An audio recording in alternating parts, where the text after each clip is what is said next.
24वां अध्याय सती शंका।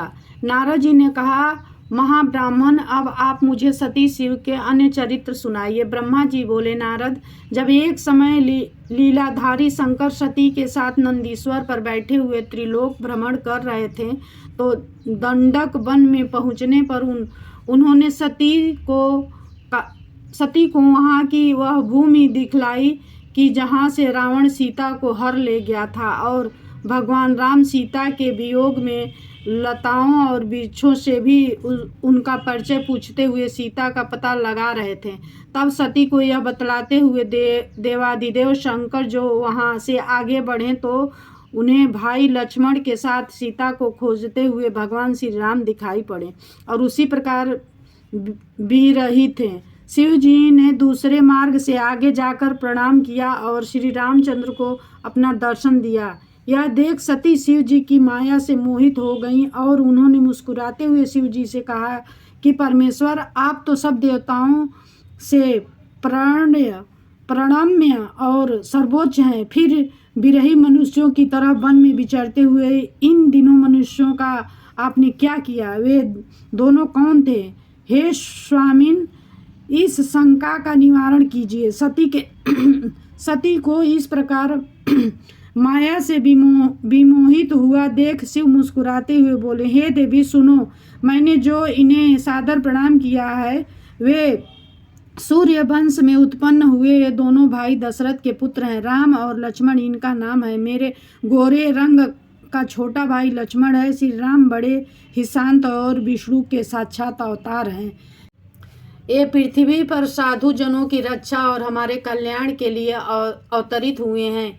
इतना कहकर भगवान शंकर मौन हो गए, परंतु सती जी के मन में विश्वास नहीं हुआ। तब सती के अविश्वास चित्त को देखकर भगवान शिव ने कहा कि देवी, यदि तुमको मेरे वचनों में विश्वास नहीं है तो जाकर अपनी बुद्धि से श्री राम की परीक्षा करो। हे प्रिय, जैसे तुम्हारा यह मोह दूर हो वैसा उपाय करो। मैं तब तक वट की छाया में बैठकर तुम्हारी वाट जोहता रहूँगा।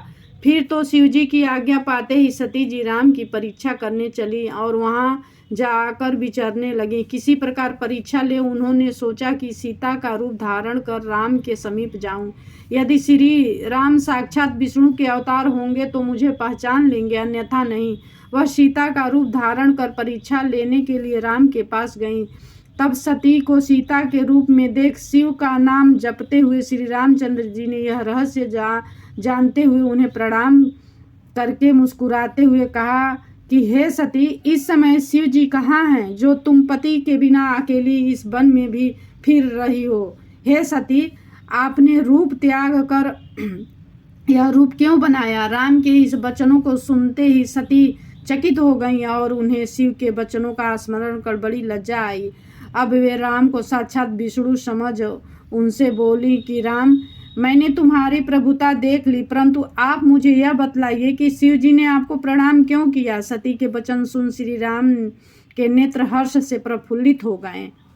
25वां अध्याय। श्री राम बोले, देवी, एक समय बहुत पहले शिव जी ने अपने लोक में विश्वकर्मा को बुलाकर उसमें एक मनोहर गौशाला बनवाई और उसमें एक मनोहर विस्तृत भवन और उसमें एक दिव्य सिंहासन तथा सबसे अद्भुत एक दिव्य श्रेष्ठ छत्र भी बनवाया। फिर इंद्रादिक सब देवताओं, शास्त्रों, पुत्रों सहित ब्रह्मा, मुनियों, देवियों और अप्सराओं को बुलाया। अनेक वस्तुओं का भी संग्रह करवाया।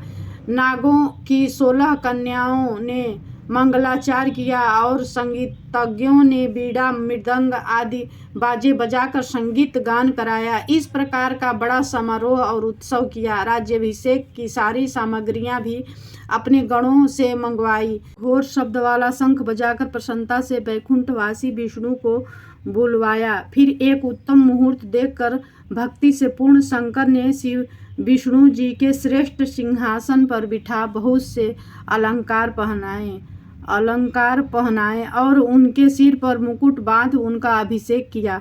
भगवान शंकर ने उनकी बड़ी स्तुति की और जगतकर्ता ब्रह्मा से कहा कि मेरी आज्ञा से अब सब देवताओं के साथ तुम भी उन्हें प्रणाम करो। और वेद ने जैसे जैसे मेरा वर्णन किया जैसे जैसे मेरा वर्णन किया है वैसे ही अब इनका वर्णन करो। ब्रह्मा से ऐसा कह भगवान शंकर ने भक्ति से प्रसन्न हो विष्णु को प्रणाम किया। उस समय ब्रह्मादिक देवताओं और मुनियों ने विष्णु की वंदना की। शिव जी ने विष्णु जी को अनेक वरदान दिए, सभी लोगों का कर्ता भर्ता और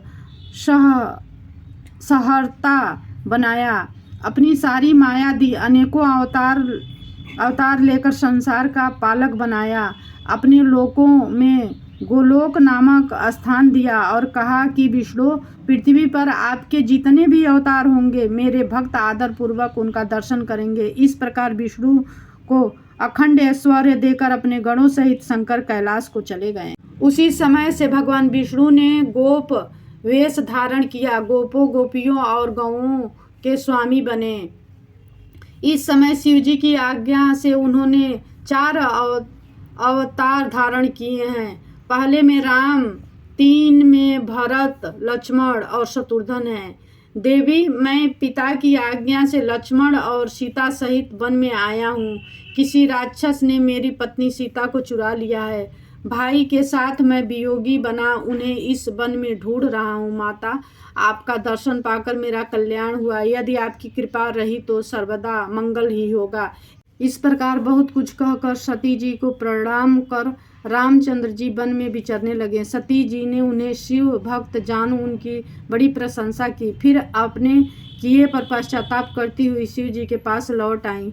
सती जी को चिंता थी कि अब शिव जी के समीप जा उन्हें क्या उत्तर दूंगी। ऐसा बारंबार विचार कर सती जी पछताने लगी। फिर शिव जी के पास जाकर उन्हें हृदय में प्रणाम किया। शोक से व्याकुल उनके मुख की शोभा क्षीण हो गई। तब उन्हें दुखित देख शिव जी ने पूछा, कुशल तो है ना? कहिए, आपने किस प्रकार परीक्षा ली?